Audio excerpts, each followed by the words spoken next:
નર્મદા જિલ્લાના તનેશ્વર મંદિરમાં બે જૂથો વચ્ચે કબજાના મુદ્દે વિવાદ થયો, જે મારામારીમાં પરિવર્તિત થયો. આ વિવાદમાં બંને જૂથો વચ્ચે તીવ્ર મારામારી થઈ અને આક્ષેપો અને ધમકીઓનો માહોલ સર્જાયો. વિવાદના કારણે એક જૂથે જાનથી મારી નાખવાની ધમકી આપી અને કાવતરાના આક્ષેપો લગાવ્યા. આ પરિસ્થિતિને કારણે મંદિરમાં તણાવ અને અશાંતિનો માહોલ છવાયો. એક પક્ષે જણાવ્યું કે જો તેમને યોગ્ય ન્યાય નહીં મળે તો તેઓ કલેક્ટર કચેરીએ આત્મહત્યા કરવાની ચીમકી ઉચ્ચારશે. આ ચીમકીના કારણે પરિસ્થિતિ વધુ ગંભીર બની ગઈ છે અને તંત્ર દ્વારા તાત્કાલિક પગલાં લેવા માટે પ્રયાસો કરવામાં આવી રહ્યા છે.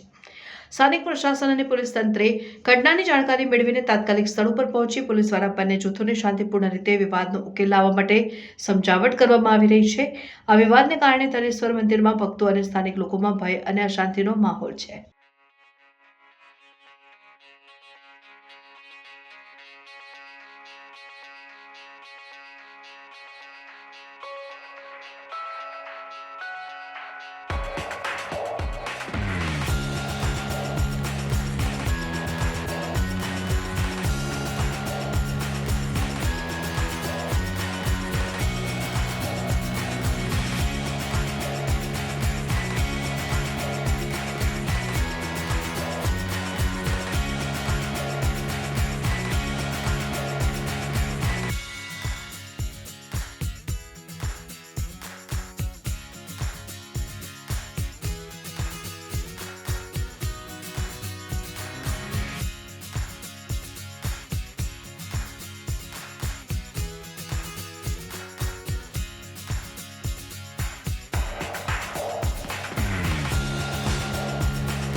ધનેશ્વર મહાદેવ એક પ્રાચીન પૌરાણિક મંદિર છે.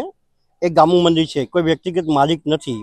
એક કે ત્યાંના લીગલી અનલીગલી વ્યક્તિ છે, ત્યાં એનો કોઈ હક અધિકાર નથી, જે કલેક્ટર સાથે પ્રોસેસ ચાલે છે. બીજું કે વારંવાર છાસવાદે વિવાદ કરવાનો ટેવાયેલો માણસ છે, બરાબર. અને એની પત્ની બિલકુલ કરપ્ટ વ્યક્તિ છે.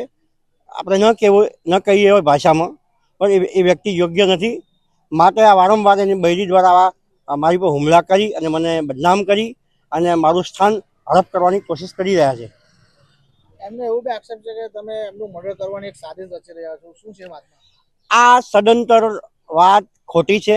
કોઈનું મર્ડર કરવું યોગ્ય નથી. એક માનવ ધર્મ છે, એને પણ જીવવાનો અધિકાર છે, દરેકને જીવવાનો અધિકાર છે. અને આવા ખોટા પાયા વગરના આક્ષેપો કરી અને પ્રશાસનને અને બધાને ગુમરાહ કરવા એ ખરેખર યોગ્ય નથી. એવું બી કહે છે કે અમારું આશ્રમ જે છે જૂનું પૌરાણિક, એ લોકો લઈ લેવાનું વિચારે છે. આશ્રમ એમનો નથી. સંત સમાજ દ્વારા જે તે સમયે એમને મૂકવામાં આવ્યા હતા અને સંત સમાજ સાથે ગદ્દારી કરી છે. જે કલેક્ટરની અંદર અને વિવિધ અધિકારીઓ વિવિધ વિભાગોની અંદર એમની અરજીઓ આપેલી છે કે અનલીગલી છે એ વ્યક્તિ, બરાબર. એ સાધુ નથી, પરિવાર સાથે રહે છે, એમના સંતાનો છે અને એ લોકો મંદિરની અંદર કાયમ માટે અશાંતિ ઊભી કરે છે અને અશાંતિ ફેલાવે છે. અત્યારે રાજપીપળા પોલીસ સ્ટેશનની અંદર જે મારે જવાબો આપવાના હતા, હું જવાબો આપી અને આજે જામીન લઈ અને હું ઘરે જઈ શકું છું. આપનું નામ? સ્વામી સદાનંદ મહારાજ, અખિલ ભારતીય સંત સમિતિ.